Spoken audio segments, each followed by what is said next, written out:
Olá galera, bem-vindos a mais um vídeo aqui no meu canal. Eu sou o professor Alan e estarei apresentando para vocês a continuação do nosso estudo aí referente à disciplina Cálculo Numérico. Esse aqui é o nosso segundo vídeo, né, sobre essa disciplina. No primeiro vídeo nós falamos sobre o que? Zeros de funções. Né? Então nós definimos que a ser um zero de uma função, meio que definimos não, né? Relembramos, né? Uma definição que provavelmente você que está aqui em Cálculo Numérico você deve conhecer. E lá eu coloquei, dividi em casos, né? Botei um primeiro caso, né, onde nós tínhamos uma função quadrática, né, e nós já temos um método para achar seus zeros, né, um método amplamente conhecido. Botei um segundo caso, que nós tínhamos uma exponencialzinha simples, nós aplicamos LN dos dois lados, também um processo relativamente simples, mas ainda assim um processo para achar o zero. Botei um terceiro caso, onde nós não tínhamos um processo, mas meio que no chute lá, zero, né, que era seno de x menos x, né? Colocando zero no x, dava tudo certo, beleza, achamos também o zero. Botei um outro caso, que foi a e elevado a seno de x menos x, provavelmente essa função tem um zero, né? Eu falei, ó, calcule aí. Aí você, né, a gente, né, testou lá um, viu que não dava, e viu que, pô, é um bicho assim, aparentemente 7 cabeças. Né? Pelo menos naquele momento ali, era isso. Só que aí veio uma questão interessante. Será que eu não estava trolando vocês, dizendo o seguinte, procura o zero e não tem um zero? Por exemplo, o último exemplo que nós demos, que foi da função r de x, foi e elevado a x mais 2, nós não tínhamos um zero. Então eu podia falar, acha o zero aí dessa função. Pô, mas não tem. Como é que eu vou achar? Então, nesta aula aqui, nós vamos ver condições para que nós saibamos que de fato tem um zero em uma certa região, para a gente poder procurá-lo, localizá-lo. Quer dizer, primeiro a gente localiza a região e depois a gente vai criar um método que vai estimar esse zero. Beleza? A primeira condição para a gente saber se uma função tem um zero ou não é o que um conceito que a gente já viu no cálculo 1, que é o conceito de continuidade. Então, dizemos que uma função f de i em r é contínua em um ponto C se para toda sequência xn em i tivermos o quê? Se o limite de xn for C, quando n tende a infinito, ou seja, a sequência tende para C, então a imagem dessa sequência, substituída em f, né, ou seja, o limite desta imagem tem que dar f de C. Então eu tenho aqui um exemplinho, né? Botei até um GIF animado, ou seja, à medida que eu me aproximo de 2, né, vou jogando 2 na função, eu vou gerando valores aqui no eixo Y, que vão se aproximando de quem? De 4. Né? Então à medida que eu me aproximo de 2, não precisa ser uma aproximação só para um lado ou só para o outro, né? Pode ser alternada também, porque é uma sequência, né? Então hora pode ter um valor menor que 2, outro valor maior que 2, um menor que 2, só que elas vão se aproximando, né? Vão espremendo 2 ali. Então o que acontece? Eu vou me aproximando de 4. Não é só o limite que tem que dar 4, a f também. Porque eu poderia ter nessa função aqui o seguinte, eu me aproximo de 2, beleza, a função aqui se aproxima da imagem 4, que é a altura aqui 4, mas ela tem uma bolinha aberta. Ou seja, o 2 não está definido aqui, mas ele está definido, por exemplo, como 8. Então essa função aqui ela seria descontínua. Por quê? O limite até dar certo, né, dá um valor assim, certo entre aspas, né, não é certo, né? Ele dá 4, mas a imagem da função é 8, não coincidiu com 4. Eu criei aqui uma chamada descontinuidade removível. A gente pode remover ela e dizer, não, a f de 2 é 4. Pronto, então temos aqui um caso típico de uma função contínua. Né? Então, observe, gente, que é toda sequência. Isso aqui é uma coisa mais teórica. Porque a gente não testa que uma coisa é contínua testando toda a sequência. Né? Mas a gente usa isso para demonstrar outros teoremas. Só que a ideia da continuidade ela é uma ideia bem simples. Né? Eu coloquei até na apostila que eu utilizo um lembretezinho lá do cálculo, né, que é o seguinte, ó.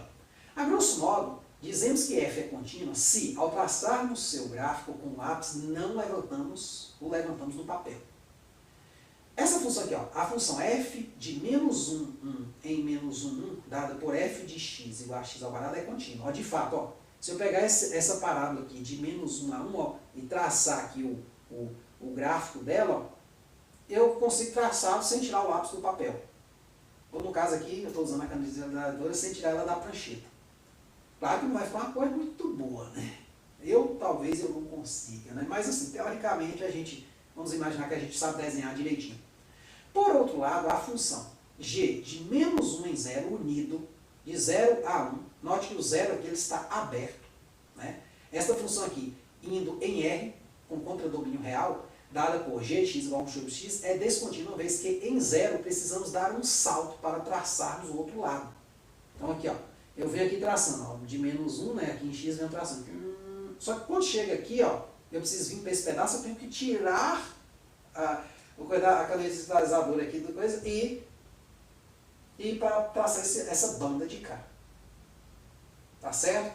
Aí eu falo aqui, ó, em 8, né, que no caso acho que é o Stuart, né, página 120, o teorema 7 apresenta as principais funções contínuas, que no caso são polinômios, exponenciais, senos, cossenos, etc. Então revise por lá. Então aqui é só para dar uma ideia, porque essa é uma das condições que a gente vai precisar para poder prosseguir no estudo, tá certo? Na inserção de alguns métodos. E aí é o seguinte, a continuidade é a primeira condição, e esse teorema aqui estabelece uma outra condição também. E aí com ele, pronto, o estudo fica categórico. Nós sabemos de fato se vai ter um zero, né, em uma certa região ou não. Lembrando que a continuidade aqui, ó, gente, está no intervalo I. Ou seja, eu não estou interessado numa função globalmente contínua. Eu estou interessado numa função que seja localmente contínua. Pô, nesse pedacinho aqui ela é contínua, beleza. O zero está aqui dentro? Beleza. Então posso aplicar um método. Claro que, para a gente saber se o zero está aqui dentro, temos esse teorema aqui. Então, ó, se f é uma função contínua definida no intervalo AB, tal que, né, f de A vezes f de B dê negativo, então f possui ao menos um zero em AB. O que ele está dizendo aqui, ó, gente? Vou pegar aqui um desenhozinho. Ele está dizendo mais ou menos isso. Ó. Imagine que aqui está seu A, aqui está seu B. Opa. O desenho meu não é dos melhores, né?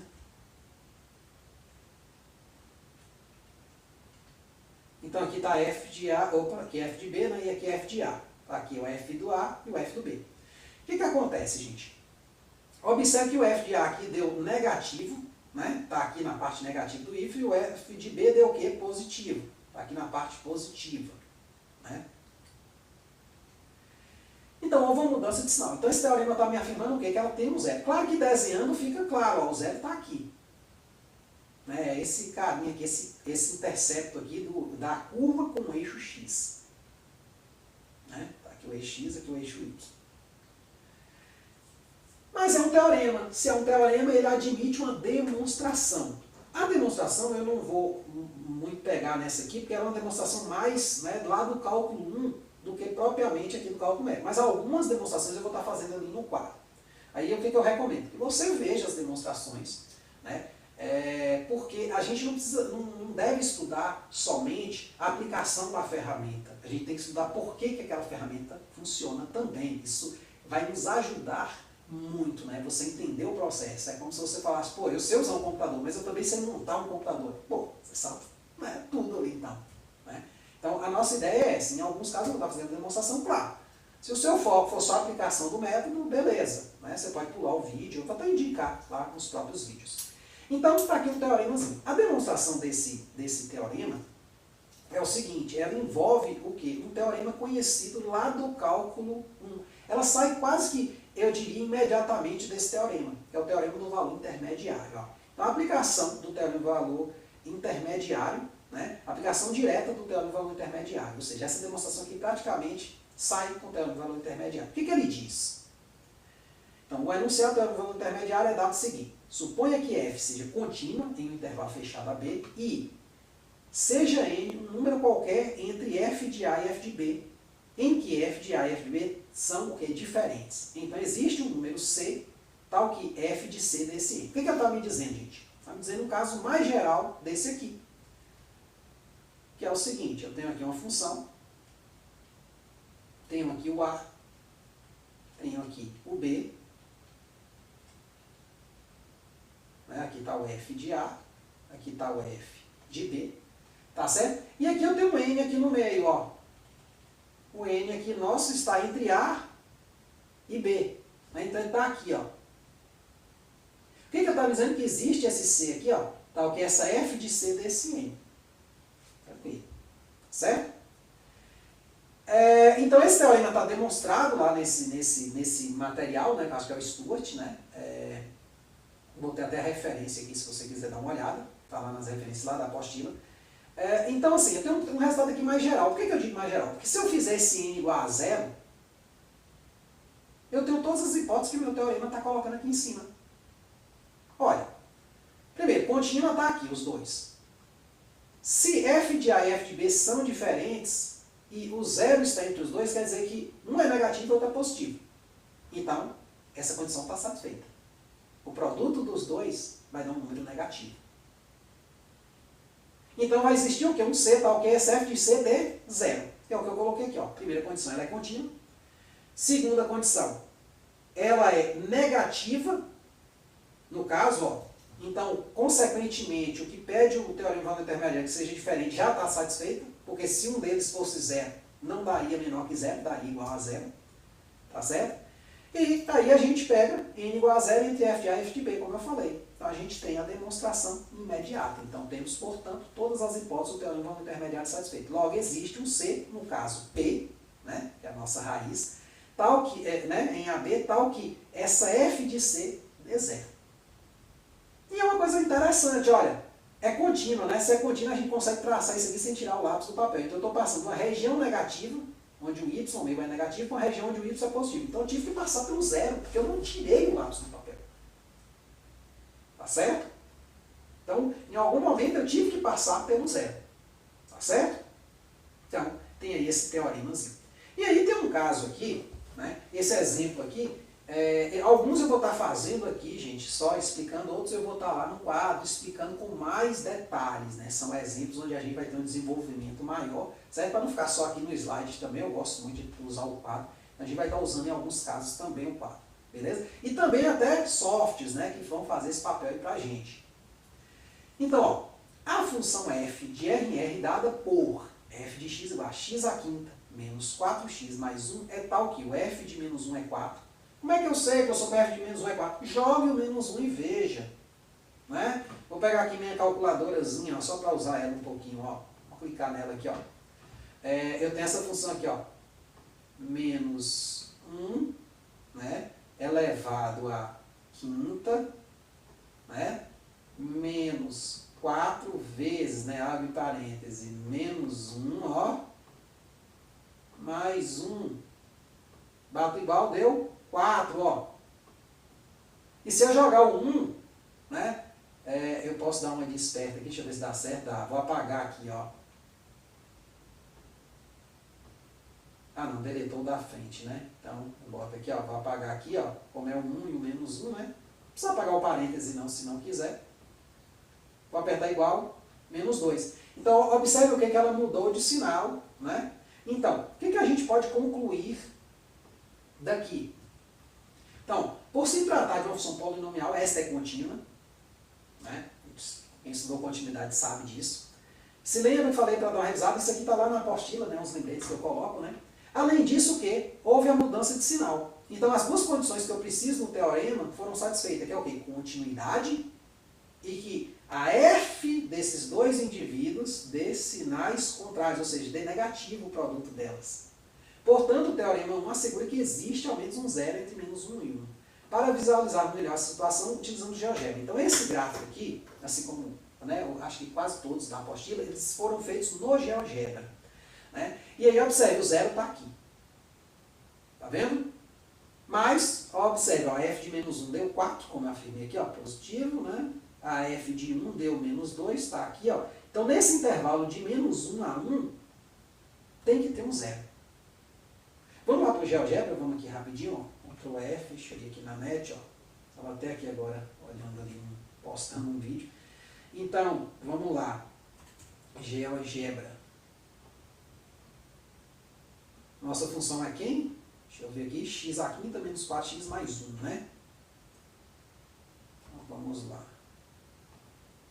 Então, ó, x à quinta, opa, menos 4x mais 1.